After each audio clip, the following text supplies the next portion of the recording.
En janvier 1979, à New York, où il enseignait, Edward Said reçut un télégramme en provenance de Paris l'invitant à participer à un séminaire sur la paix au Moyen-Orient qui devait se tenir 2 mois plus tard. Il était signé de Simone de Beauvoir et Jean-Paul Sartre.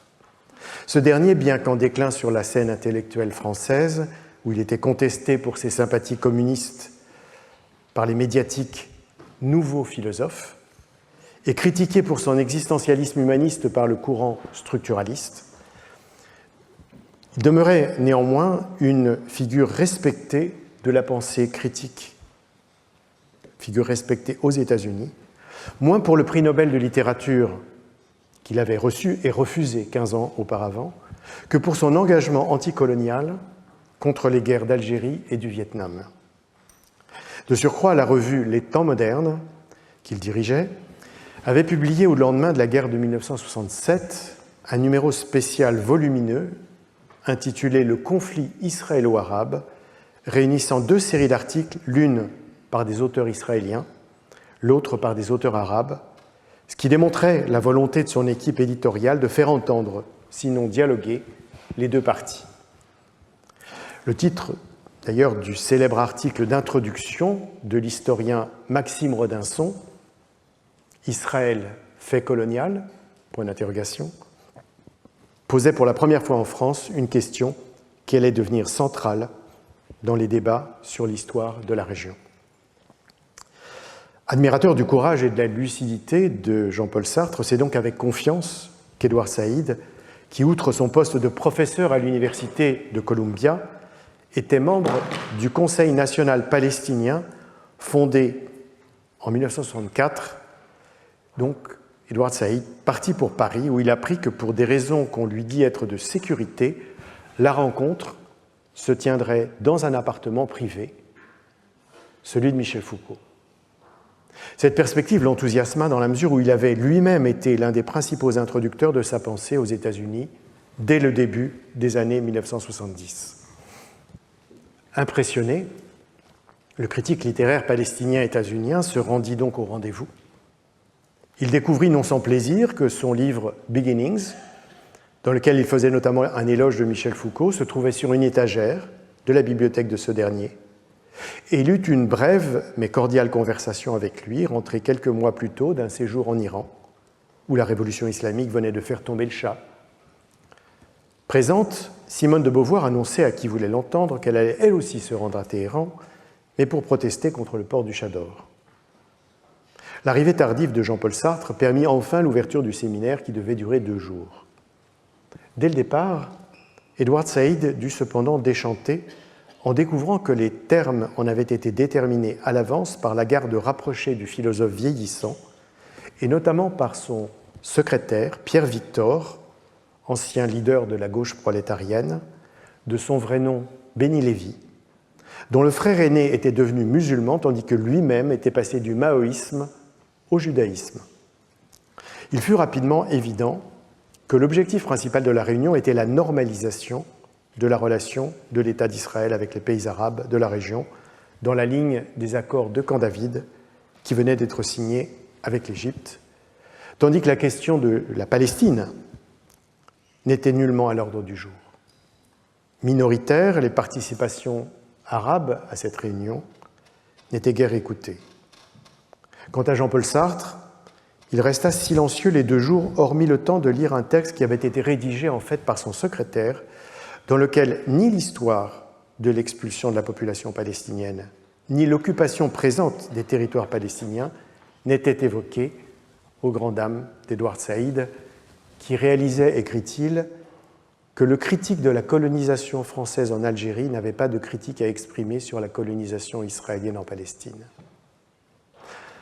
Probablement ignorait-il cependant qu'à cette époque, une partie importante de la gauche française, notamment socialiste, était favorable à la politique israélienne, tandis que c'était la droite gaullienne qui manifestait une sympathie pour les nations arabes.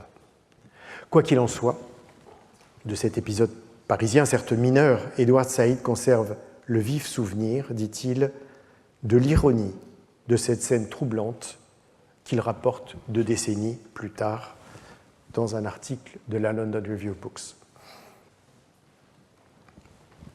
Et Michel Foucault.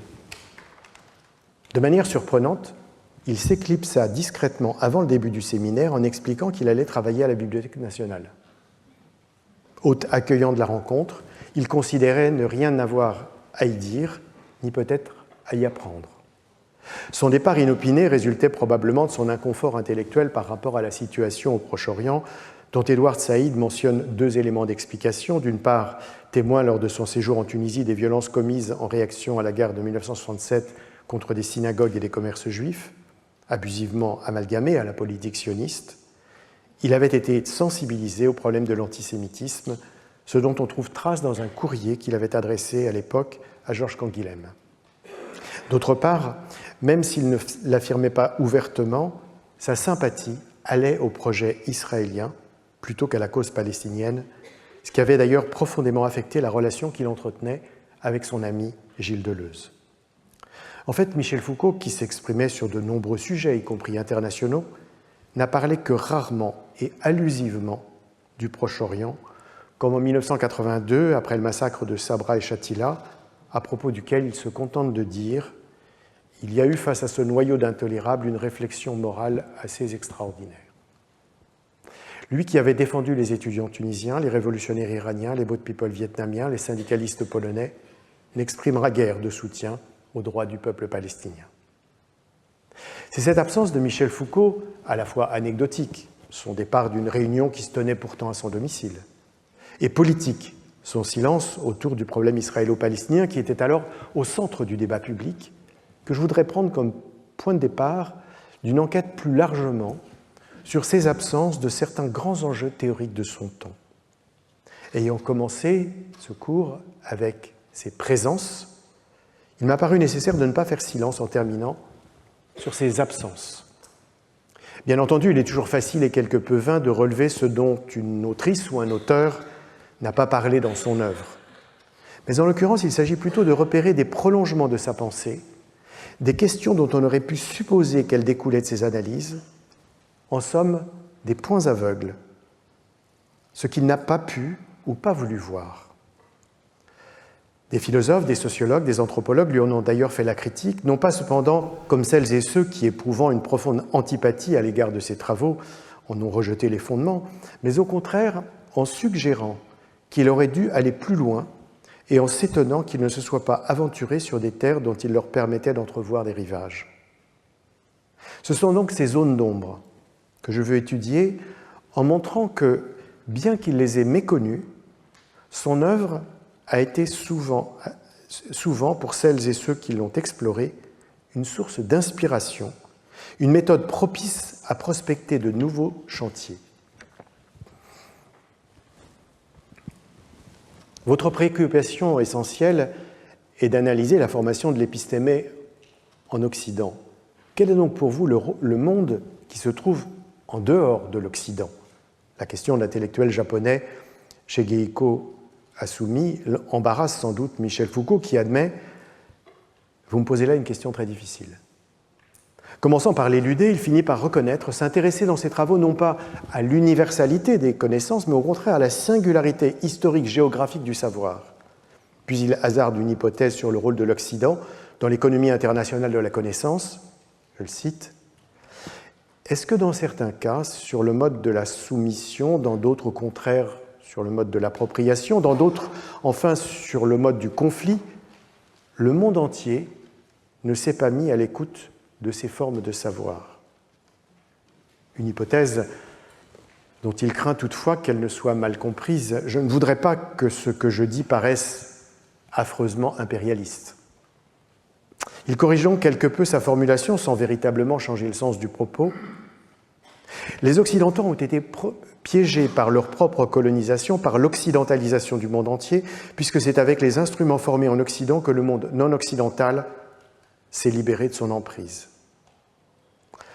En réalité, la pensée de Michel Foucault, sa philosophie, sa critique, porte sur le monde occidental et se réfère à un corpus occidental. Les incursions hors de l'Occident sont rares, telle l'évocation vague au demeurant de l'ars erotica de la Chine, du Japon et de l'Inde, mais aussi du monde romain et arabo-musulman dans la volonté de savoir, et la mention fugace mais saisissante du, je cite, génocide colonisateur, au point de rencontre du biopouvoir et du racisme dans Il faut défendre la société.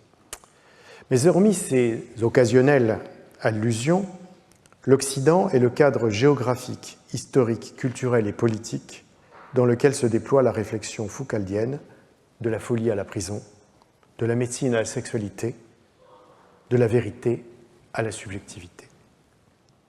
Comme l'écrit Edward Said à nouveau, le plus frappant de ces points aveugles était son insouciance au regard de l'écart existant entre des éléments de preuve limités au contexte français et des conclusions ostensiblement universelles.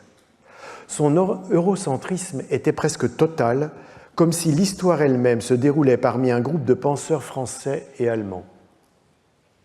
La remarque, qui date de 1984, moment où il commence lui-même, Edward Said, à se démarquer de la pensée de celui qui l'avait tant inspiré, n'est pas tout à fait juste cependant.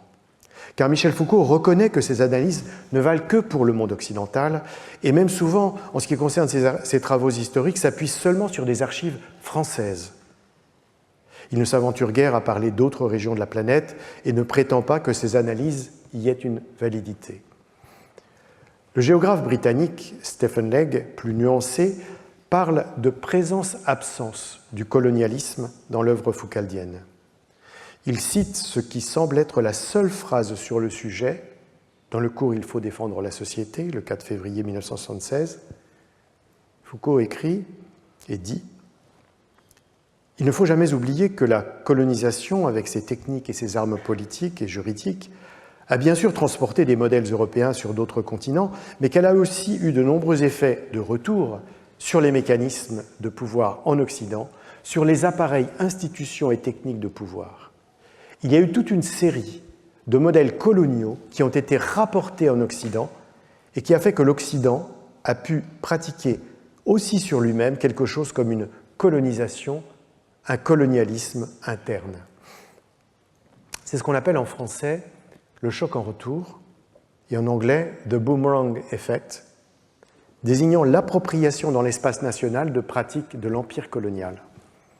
On ne sait pas si Michel Foucault avait lu Aimé Césaire, qui, le premier en 1950, dans le discours sur le colonialisme, utilise cette formule à propos de la manière dont le monde occidental a découvert que les politiques répressives éprouvées lors de la colonisation en venaient à être utilisées contre ses propres populations, le poison expérimenté sous les tropiques, son expression, étant ultérieurement instillé dans les veines de l'Europe. Il s'agit là d'une évocation explicite du nazisme, je cite Aimé Césaire. Et alors un beau jour, la bourgeoisie s'est réveillée, a été réveillée par un formidable choc en retour, les Gestapo s'affairent, les prisons s'emplissent, les tortionnaires inventent, raffinent, discutent autour des chevalets.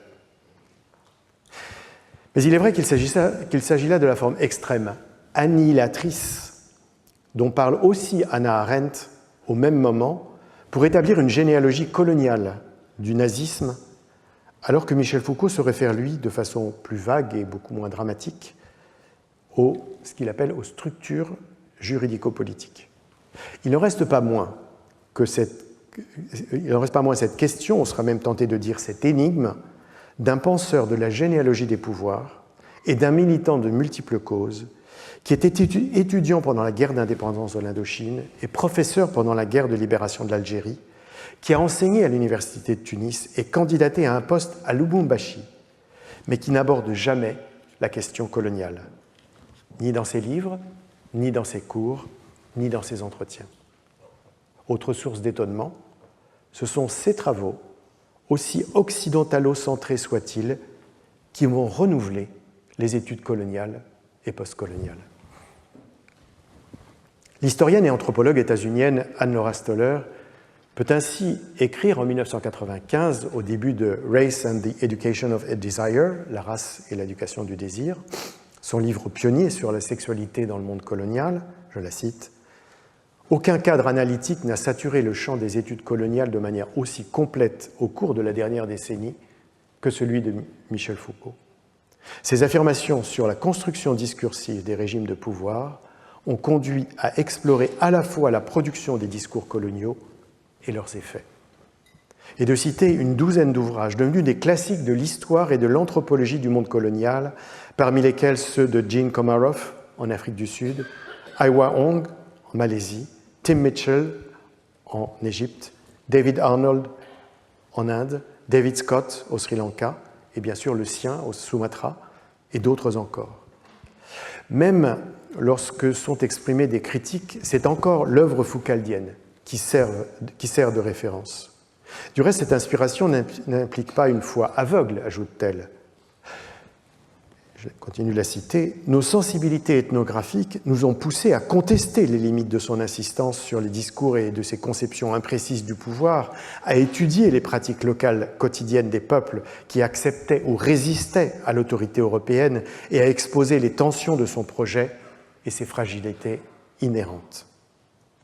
Même lorsque ces thèses sont récusées donc, et leur transfert au monde colonial disputé, c'est la méthode critique de Foucault qui est mise en œuvre, dit-elle.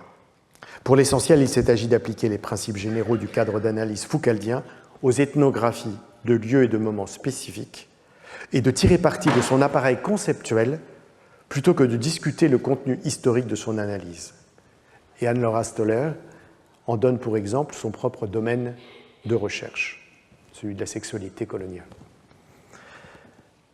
Dans La volonté de savoir, explique-t-elle, Michel Foucault récuse, comme on l'a vu, la théorie commune d'une répression de la sexualité au XIXe siècle dont la forme accomplie se réaliserait dans l'Angleterre victorienne. Au contraire, dit-il, il faut se demander pourquoi ce discours proliférant sur la sexualité au cours de cette période.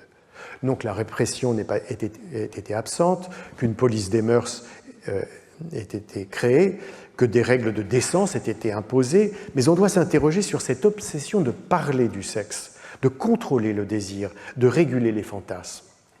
En fait, pour lui, la sexualité est devenue un objet de savoir-pouvoir, c'est-à-dire un thème mobilisant les discours scientifiques et les technologies politiques. Telle est donc l'idée qu'ont retenue les historiens et les anthropologues du monde colonial, d'une part en considérant que l'étude de la sexualité était cruciale pour la compréhension de l'entreprise colonisatrice, et d'autre part en montrant la manière dont le colonisateur manifestait son autorité sur le colonisé à travers la surveillance de sa sexualité. L'Afrique du Sud a produit une importante littérature sur le sujet directement inspirée des travaux de Michel Foucault. Ainsi, la spécialiste de santé publique britannique Karen Jackelson montre comment, au début du XXe siècle, la panique morale autour de la diffusion des maladies vénériennes, nourrie par des théories médicales racistes, s'est progressivement déplacée de l'ensemble de la population pauvre vers spécifiquement la population africaine, vue comme à la fois plus vulnérable à la maladie et plus encline à la promiscuité. De son côté, le psychologue sud-africain Alexander Burchard décrit comment, à cette période, pour rendre compte de la progression de la syphilis parmi les hommes blancs de la bourgeoisie, se développent des théories selon lesquelles, en raison de leur hygiène défaillante et de leur piètre moralité, les domestiques africaines contaminent les enfants dont elles ont la charge, les pères s'infectant à leur tour lorsqu'ils embrassent leur progéniture. Les préjugés racistes sur la sexualité des personnes noires se sont réactivés avec l'épidémie de sida en Afrique du Sud sur le thème de leur promiscuité supposée et, pour ce qui est des hommes, de leur violence qui conduisait à en faire des violeurs. Mais qu'ayant au cours de la même année traité de la guerre des races dans son cours et de la question de la sexualité dans un livre, Michel Foucault n'ait pas imaginé un lien entre les deux dans le contexte colonial demeure intrigant. Les travaux post-coloniaux, eux aussi, ont souvent engagé un dialogue fructueux, quoique sans concession, avec l'approche foucaldienne.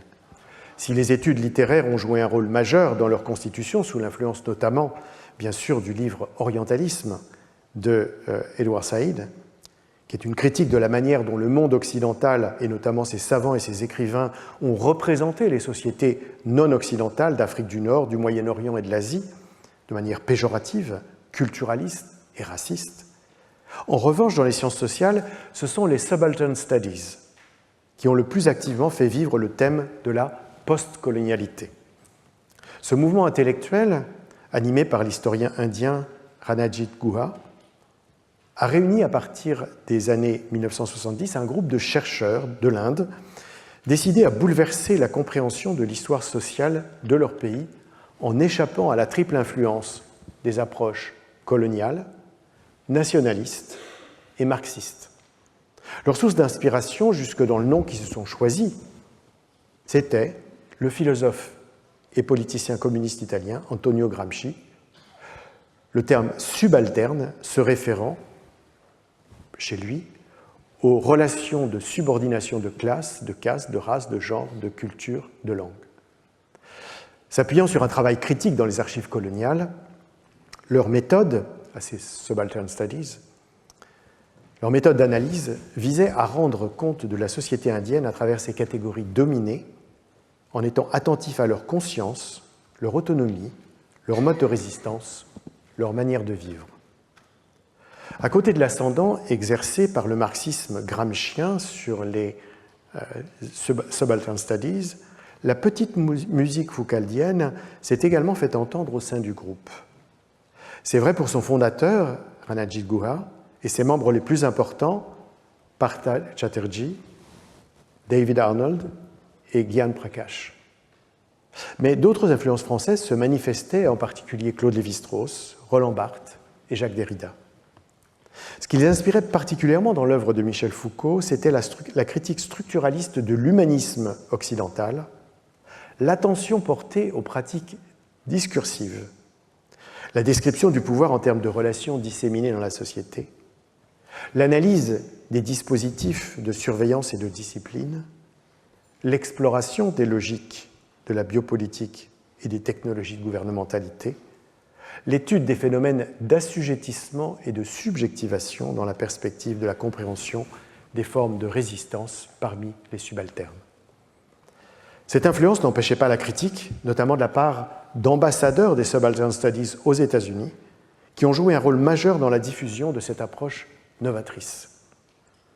Ainsi, l'historien indien Dipesh Chakravarty de l'Université de Chicago invite dans Provincializing Europe à éviter de redoubler les schèmes occidentalo-centrés.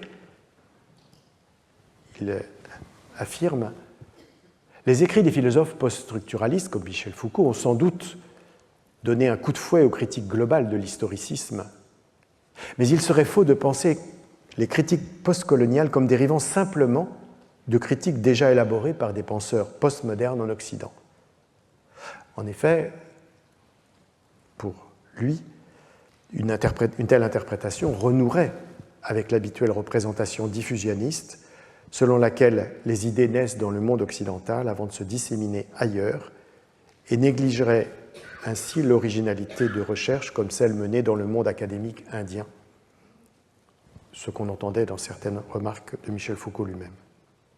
Plus radical encore, la spécialiste d'études littéraires Gayatri Spivak de l'Université de Columbia, tout en reconnaissant la dette collective à l'égard de Michel Foucault, souligne comment il méconnaît, dans son analyse des changements majeurs du pouvoir qui se produisent en Europe au XVIIe et XVIIIe siècle, leur inscription dans le projet colonial qui permet l'extraction d'une plus-value qui est ainsi invisibilisée.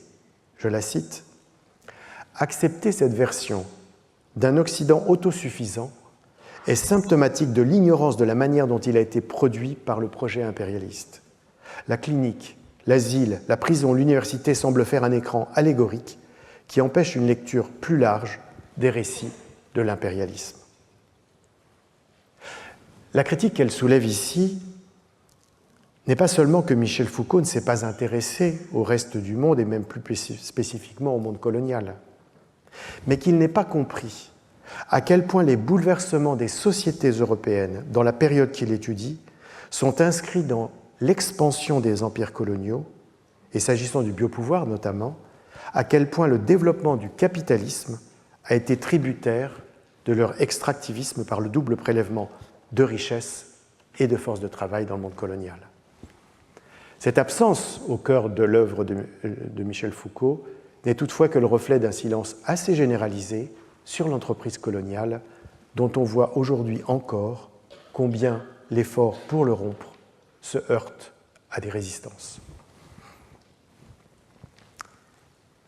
Se réconcilier avec Foucault peut s'avérer un processus déroutant, écrit la sociologue britannique Caroline Ramazanoglou dans l'introduction d'un ouvrage intitulé « Up Against Foucault », s'élever contre Foucault. D'un côté, je continue de la citer, il apparaît comme ayant beaucoup à offrir pour enrichir les approches féministes.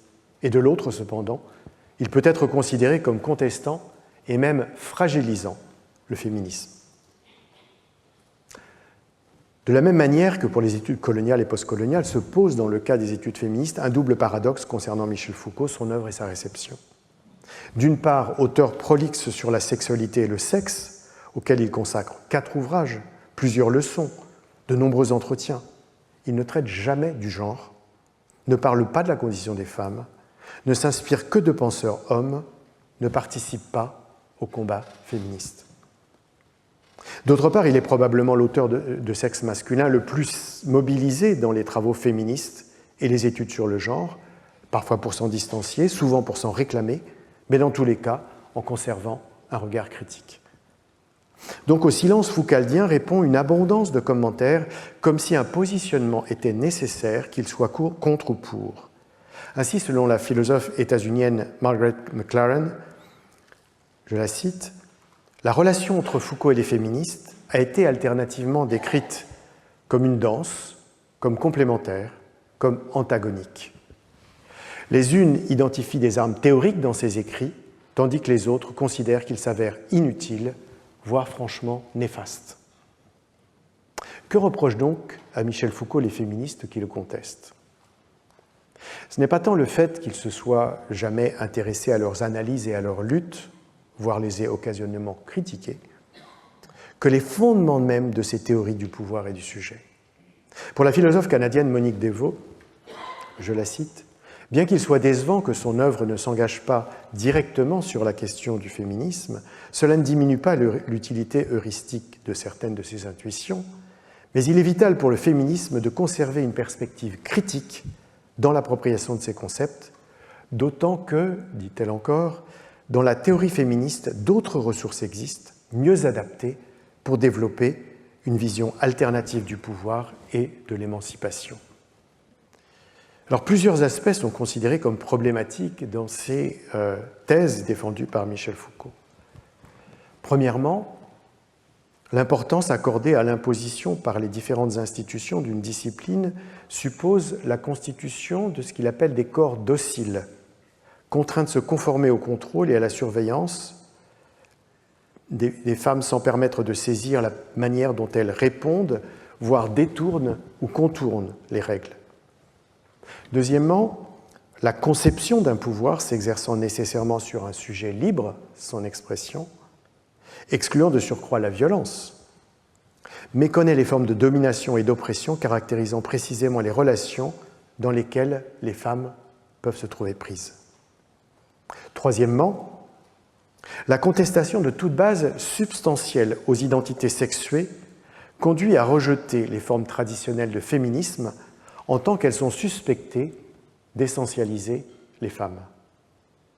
Quatrièmement, enfin, le rejet des prétentions à la rationalité, à la vérité, à la liberté, censées définir le libéralisme moderne, chez Foucault, semble rendre impossible de fonder l'émancipation des femmes sur des valeurs dont elles pourraient se réclamer.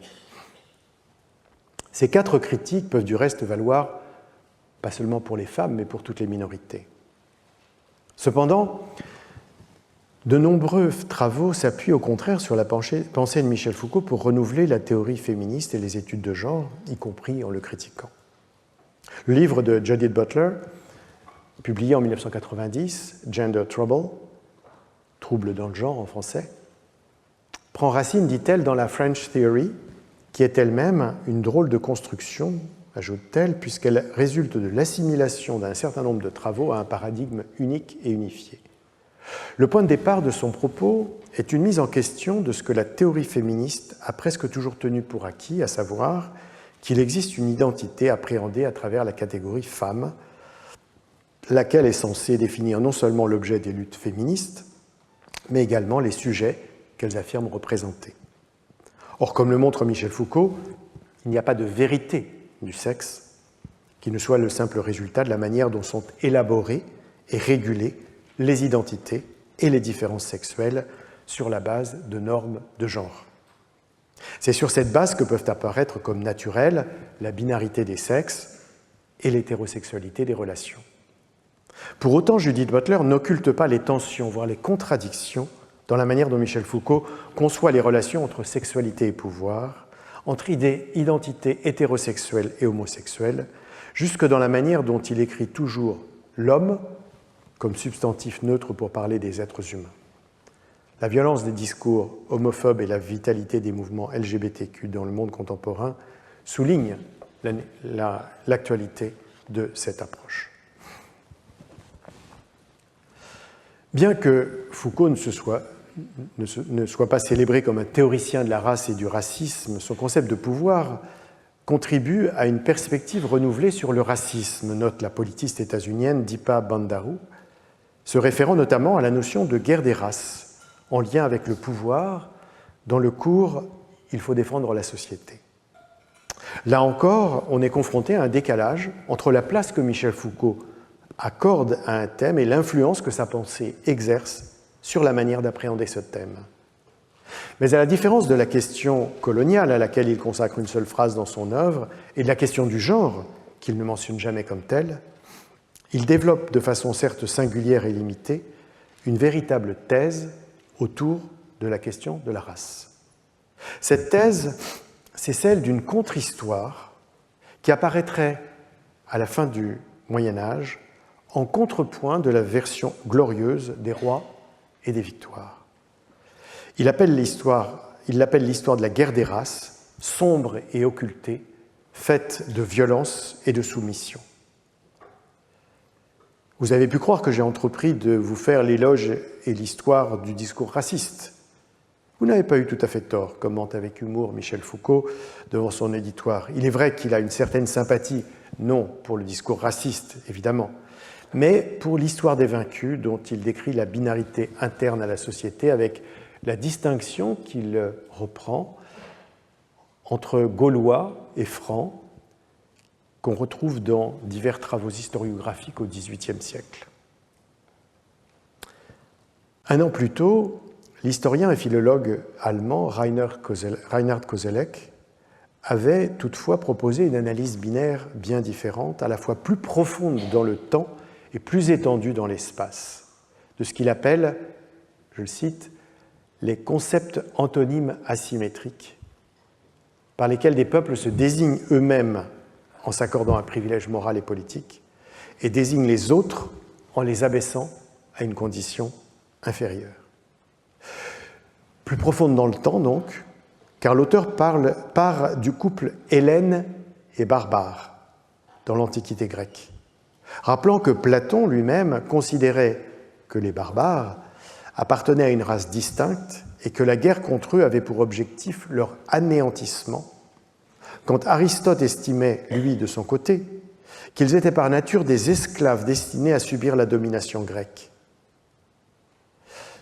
Koselleck évoque aussi le couple chrétien et païen des épîtres de saint Paul dans le domaine de la spiritualité, à l'appel à la croisade du pape Urbain II, ordonnant d'annihiler les ennemis de Dieu, c'est-à-dire les musulmans. Et plus étendu dans l'espace, car ces divisions binaires concernent l'ensemble de l'humanité depuis la perspective d'un groupe dominant, en l'occurrence les Hellènes et les chrétiens dans ces deux cas, qui s'opposent au reste du monde qu'ils connaissent, notamment les Perses dans le premier cas et les musulmans dans le second. Une fois encore, l'actualité montre comment cette binarité arrogante et hostile reste présente dans le monde contemporain, distinguant un Occident civilisé et un Moyen-Orient barbare, cette différenciation rhétorique se traduisant militairement par l'écrasement de l'autre. Pour Michel Foucault, cependant, assez curieusement, lorsqu'il parle de la guerre des races, il semble qu'est bien plus important pour lui le premier mot que le second. L'atteste le fait que son résumé du cours, à la fin de l'année, est entièrement construit autour de l'idée que pour comprendre l'ordre politique, ce n'est pas du côté de l'ordre juridique de la souveraineté qu'il faut se situer, mais du côté de la guerre, laquelle devient par un retournement fameux de la formule de Clausewitz, la politique continuée par d'autres moyens.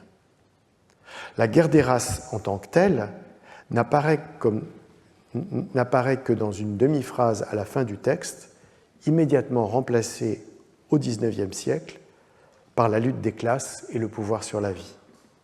Et c'est ce biopouvoir, plus précisément ce qu'il appelle une biopolitique de l'espèce humaine, qui va lui permettre d'analyser, dans la leçon du 17 mars, le racisme d'État. Il est cependant remarquable que l'approche foucaldienne soit ainsi déconnectée des réalités de la question raciale, tant dans la question coloniale, telle que les analysait le psychiatre Frantz Fanon, dans Peau noire, masque blanc en 1952, que dans le monde contemporain, tel que les étudiait la sociologue Colette Guillaumin dans l'idéologie raciste en 1972. Cette déconnexion explique que sa thèse de la guerre des races n'ait eu qu'un impact très marginal sur un domaine à l'époque en plein essor de l'étude du racisme. Finalement, il serait anachronique, mais peut-être pas inexact, de dire, dans le langage de l'intersectionnalité, que Michel Foucault n'a pas parlé du genre, mais a inspiré les théories féministes. S'est intéressé à la race, mais on a peu influencé ce champ d'études, et s'est référé parfois aux bourgeois et aux prolétaires, mais sans prononcer le mot classe.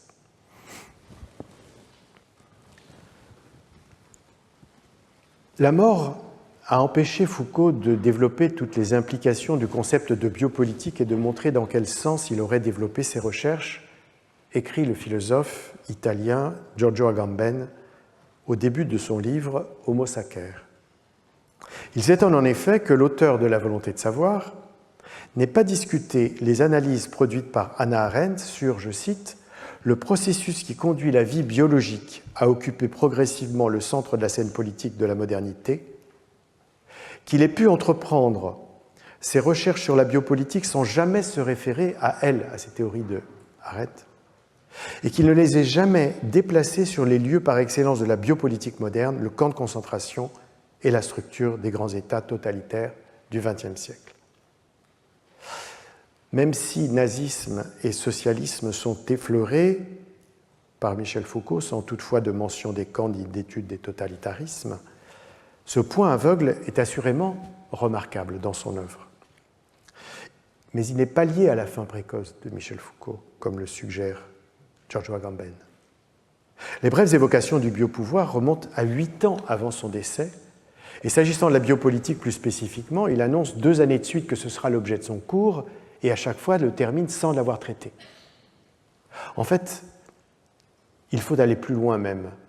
C'est de la vie en tant que telle dont il n'est pratiquement jamais question dans son œuvre. Si donc, contrairement à ce que l'étymologie du mot laisse supposer, la biopolitique n'est pas une politique de la vie, que serait alors une politique de la vie ? Telle est la question à laquelle j'ai essayé de répondre depuis de nombreuses années en tâtonnant, en reformulant, en enquêtant en Inde, en Tunisie, au Sénégal, en Équateur, en Afrique du Sud, en France, en somme en menant ce qu'on appelle un travail de recherche tout simplement. Dans The Human Condition, traduit en français la condition de l'homme moderne, auquel Giorgio Agamben faisait allusion, Hannah Arendt distingue 2 sens du mot vie. Le premier concerne, je la cite, l'intervalle entre la naissance et la mort, et donc les 2 événements suprêmes de l'apparition et de la disparition dans le monde. Ainsi délimitée, cette vie est commune à tous les êtres précisément dits vivants, qu'ils soient des microbes, des plantes, des animaux ou des êtres humains. Le second, poursuit-elle, se réfère à l'existence en tant qu'elle, je la cite, en tant qu'elle est toujours emplie d'événements qui à la fin peuvent être racontés et peuvent donc fonder une histoire cohérente. Ainsi caractérisée dans ce second sens, la vie est bien sûr spécifique à l'expérience humaine. Cette distinction se trouve déjà sous une certaine forme chez Aristote, dans l'opposition qu'il fait entre Zoé, la vie qui s'inscrit dans une temporalité finie, et Bios, la vie à laquelle le langage donne une forme. La vie a donc, pourrait-on dire, une double composante, biologique et biographique. La vie d'être vivant et la vie telle que vécue, pour parler comme Georges Canguilhem. Dès lors, la politique de la vie peut se comprendre à l'articulation de ces deux dimensions de la vie comme phénomène s'étendant de la naissance à la mort et comme succession d'événements susceptibles d'être racontés. Elle se manifeste dans la manière dont sont traitées les vies à la fois biologiques et biographiques, par le pouvoir, ou plutôt par les pouvoirs. Ce que la politique fait à la vie et ce que les pouvoirs font aux vies, tel pourrait alors être le programme de recherche. De cette approche, je donnerai pour illustration deux ouvrages dont les autrices engagent une discussion féconde avec les thèses foucaldiennes. Dans Life Exposed, la vie exposée, l'anthropologie états-unienne Adriana Petrina explore la manière dont les autorités soviétiques ont réagi à l'explosion du réacteur nucléaire de Tchernobyl en 1986.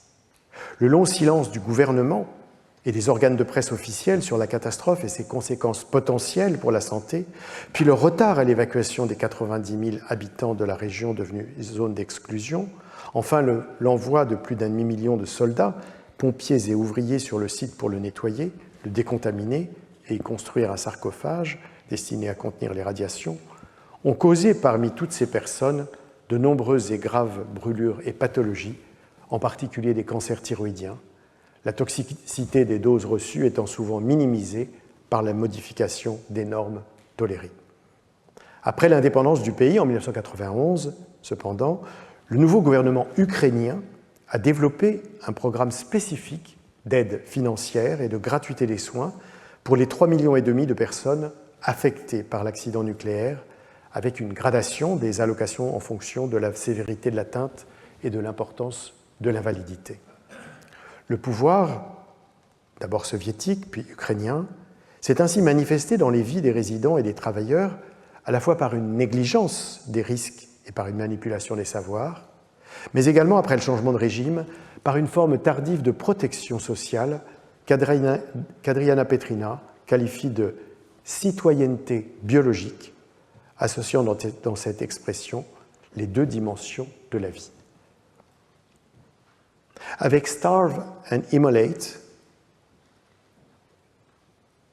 affamé et immolé, la philosophe turque Banu Bargu s'attache aux grèves de la faim qui se sont produites en 2000 dans les prisons de Turquie, après que le gouvernement avait annoncé leur déplacement d'établissements pénitentiaires où ils étaient placés dans des dortoirs collectifs vers des quartiers de haute sécurité où ils seraient mis à l'isolement dans des cellules individuelles. Au cours de cette mobilisation, 1200 détenus, pour la plupart kurdes et communistes, ont cessé de s'alimenter afin de faire pression sur les autorités qui, malgré la décision des prisonniers de jeûner jusqu'à la mort, sont demeurés inflexibles. Pour faire cesser le mouvement, les forces de l'ordre sont intervenues lors d'une opération cyniquement appelée « Retour à la vie », qui s'est soldée par la mort de 32 grévistes, les uns tués par balle, les autres s'étant immolés, l'intervention faisant plus de 400 blessés, tandis que 28 autres détenus mouraient peu après d'inanition. On a donc affaire à une confrontation violente entre l'État turc et des prisonniers politiques. Le premier cherchant à casser les formes de solidarité au sein des prisons, les seconds déterminés à défendre un droit à des conditions dignes. L'enjeu de cette confrontation était les vies que les détenus étaient prêts à sacrifier pour leur cause et que le gouvernement affirmait vouloir préserver en décidant toutefois une action meurtrière. Ce que s'efforce d'appréhender Banu Bargu, c'est donc le sens qu'il y a à faire de sa vie l'ultime arme politique pour des militants qui n'ont plus d'autre moyen d'être entendus, produisant ainsi ce qu'elle appelle une nécro-résistance, résistance jusqu'à la mort, par laquelle la suppression volontaire de leur vie physique met en défaut le projet du pouvoir souverain de les priver de leur vie politique. Double dimension de la vie à nouveau. Ces politiques de la vie, c'est sous l'angle des inégalités que pour ma part je les ai abordées. Je l'ai fait dans divers contextes, français et internationaux, Mais la guerre qu'a menée Israël à Gaza après les attaques meurtrières du 7 octobre 2023, guerre qualifiée de génocidaire par nombre d'universitaires, experts des meurtres de masse, par plusieurs organisations internationales de droits humains et par la commission d'enquête indépendante des Nations Unies, m'a conduit à réviser mon approche de cette question d'une manière qui, tout en préservant la spécificité de la situation locale, a, je crois, une portée plus générale sur la façon de penser l'inégalité des vies humaines. Par souci de clarté, je conserverai mais compliquerai quelque peu la distinction que j'ai proposée entre vie biologique et vie biographique. La question de la vie biologique d'abord. Elle prend un tour extrême dans ce contexte, puisque les responsables politiques et militaires israéliens ont d'emblée annoncé leur intention de détruire Gaza et de décimer sa population, et ce non seulement par des bombardements massifs, des attaques de drones, des tirs de snipers, mais également par la dévastation des infrastructures, des hôpitaux, des sources d'eau potable, des zones de culture agricole, auxquelles se combine le blocus de l'aide humanitaire et la raréfaction de la nourriture. En d'autres termes, la mort brutale qui élimine des familles entières était redoublée par la mort lente, plus désespérante encore pour celles et ceux qui y assistent impuissants. Les 72 063 décès identifiés à la mi-février 2026, dont 83% de civils selon l'armée israélienne elle-même, représentent une sous-estimation considérable, non seulement en raison des milliers de cadavres ensevelis sous des décombres ou dans des fosses communes, mais surtout en raison des morts indirectes, dues à l'insécurité alimentaire, aux problèmes d'hygiène, à la contamination de l'environnement, à la destruction des structures de soins et à l'assassinat des personnels de santé. Une enquête épidémiologique pionnière, réalisée récemment par une équipe de l'Université de Louvain sur les 15 premiers mois de la guerre, montre ainsi que le nombre de morts violentes était en fait 53% plus élevé que celui qui était enregistré par les autorités palestiniennes, à quoi s'ajoutait de plus un excès de morts non violentes représentant 17% de cette statistique officielle.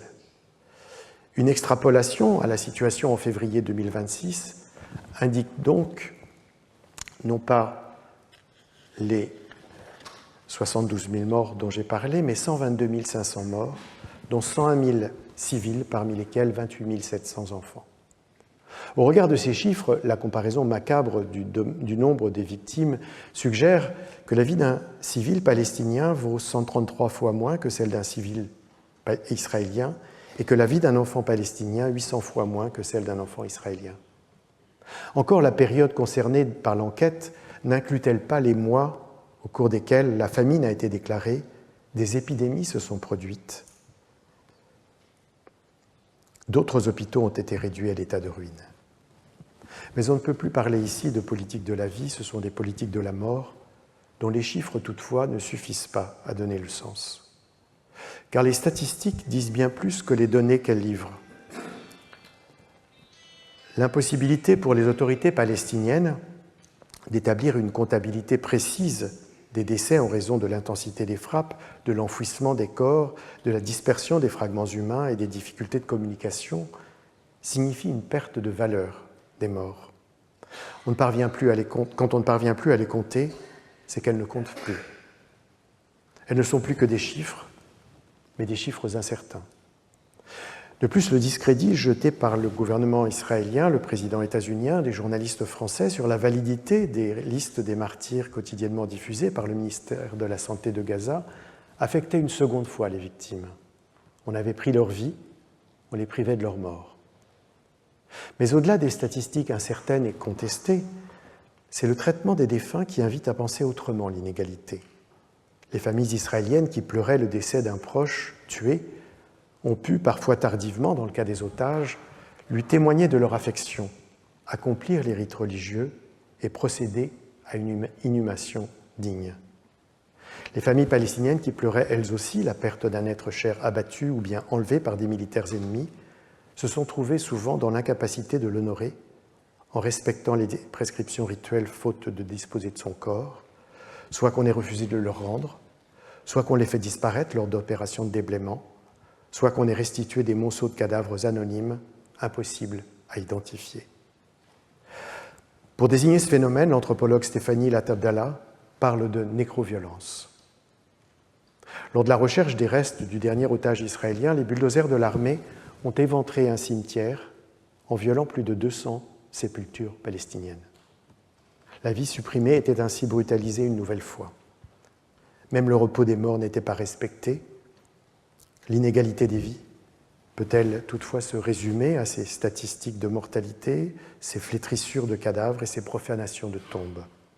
Ne faut-il pas penser aussi la vie telle qu'elle est vécue par celles et ceux qui sont encore vivants?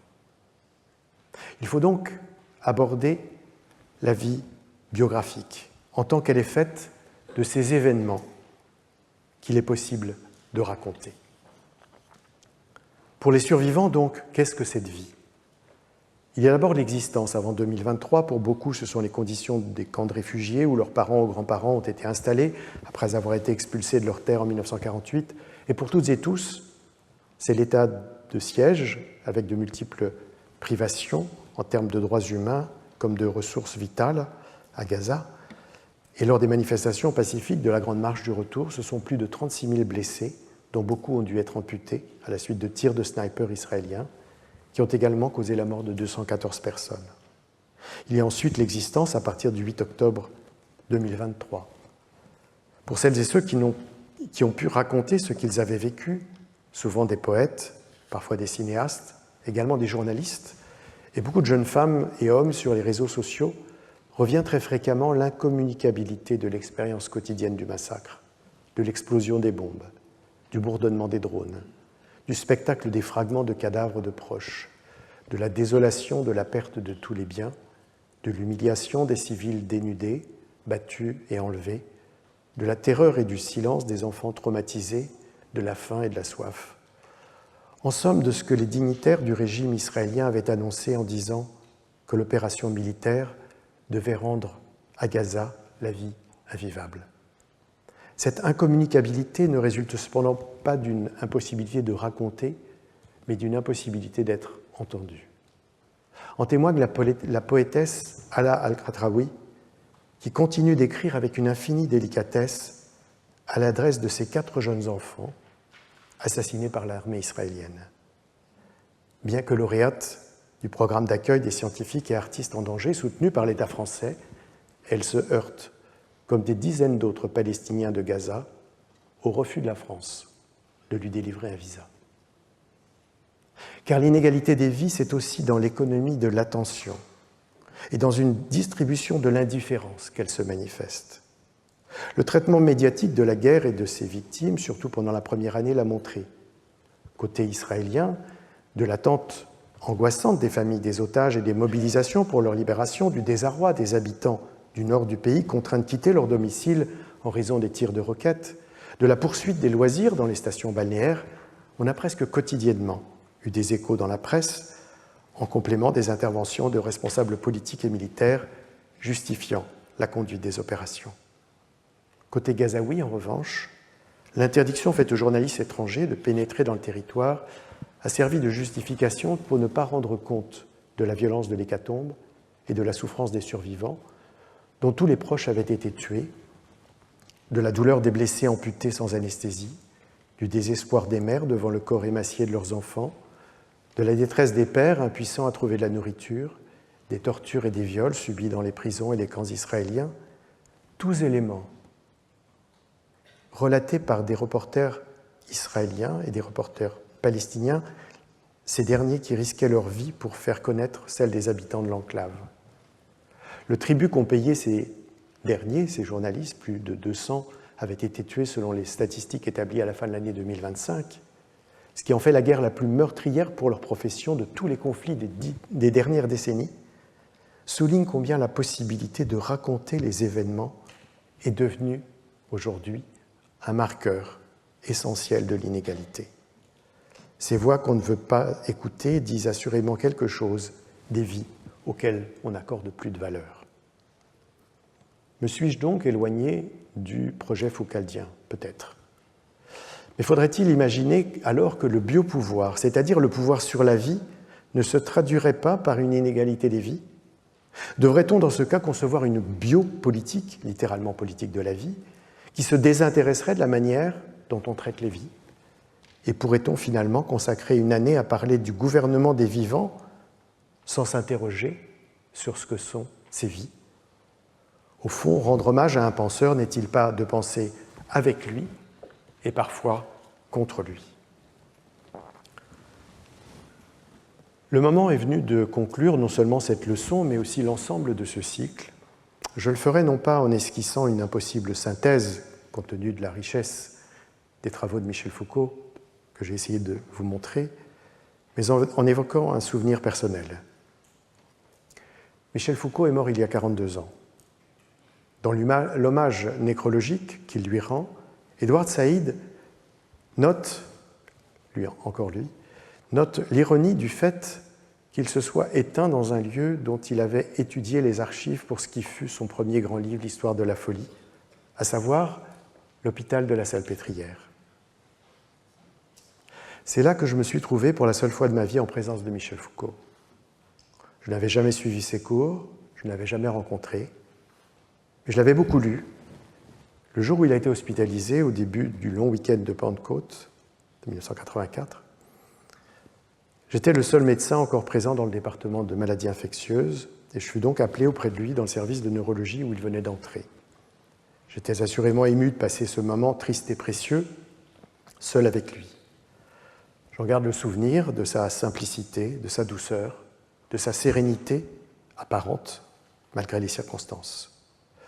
Notre échange fut cordial, mais évidemment centré sur la clinique, assez bref cependant, car disposant de son dossier médical, je ne voulais pas le fatiguer de questions.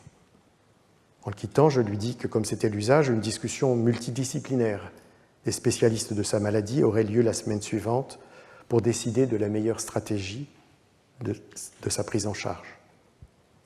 Au regard de l'infection cérébrale dont il souffrait, je savais qu'un traitement dit d'épreuve serait entrepris, avec l'association de 2 médicaments dont nous avions pu constater sur d'autres patients les résultats spectaculaires. Un changement majeur de protocole thérapeutique était en effet intervenu quelques mois plus tôt pour cette pathologie. Auparavant, on réalisait une intervention neurochirurgicale avec biopsie des lésions afin d'identifier sur les fragments le germe en cause. Mais l'opération avait souvent des suites compliquées, parfois mortelles. Cette pratique dangereuse avait donc été remplacée par l'administration d'un traitement sur la seule base des images radiologiques, sans preuve microbiologique donc. La régression et même la disparition des lésions étaient observées très fréquemment, ce que confirmèrent les essais cliniques parisiens réalisés les années suivantes qui montraient une amélioration 9 fois sur 10 et une guérison 6 fois sur 10. Seulement dans les rares cas où le traitement s'avérait inefficace, la biopsie était envisagée. Lorsque je m'enquis la semaine suivante de l'état de santé du patient, j'appris que sans concertation avec les infectiologues spécialistes de la pathologie, les neurologues avaient décidé de le faire opérer, ce qui, compte tenu de l'importance des lésions que j'avais vues, me semblait impliquer un risque élevé d'édème cérébral. Quelques jours après l'intervention neurochirurgicale, la presse annonça la mort de Michel Foucault. Alors pourquoi évoquer cette histoire ? Pendant très longtemps, je l'ai tue.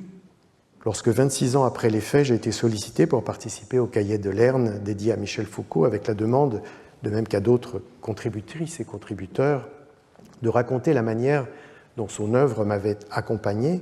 J'ai rédigé un article dans lequel j'expliquais comment j'ai écrit certains de mes textes, j'y ai déjà fait référence, en me servant des siens comme une source d'inspiration dont l'usage a varié au fil des ans. Évoquant, comme je viens de le faire précédemment, ces absences, les points aveugles de ces enquêtes, j'ajoutais que j'avais toujours eu à l'esprit le fait qu'ayant tellement renouvelé sa pensée au cours du temps, il était probable qu'il aurait lui-même effectué des corrections de sa trajectoire s'il avait vécu plus longtemps. Or, il me semblait que la chose n'eût pas été impossible si un enchaînement malheureux de faits ne s'était pas produit. Et j'ai alors pensé que je pouvais, peut-être devais, pratiquer ce que Michel Foucault appelait le dire vrai sur un épisode de sa vie que j'ai toujours porté en moi, ce que j'ai fait, ultime hommage rendu à un homme qui avait consacré ses derniers efforts intellectuels au courage de la vérité. Je vous remercie.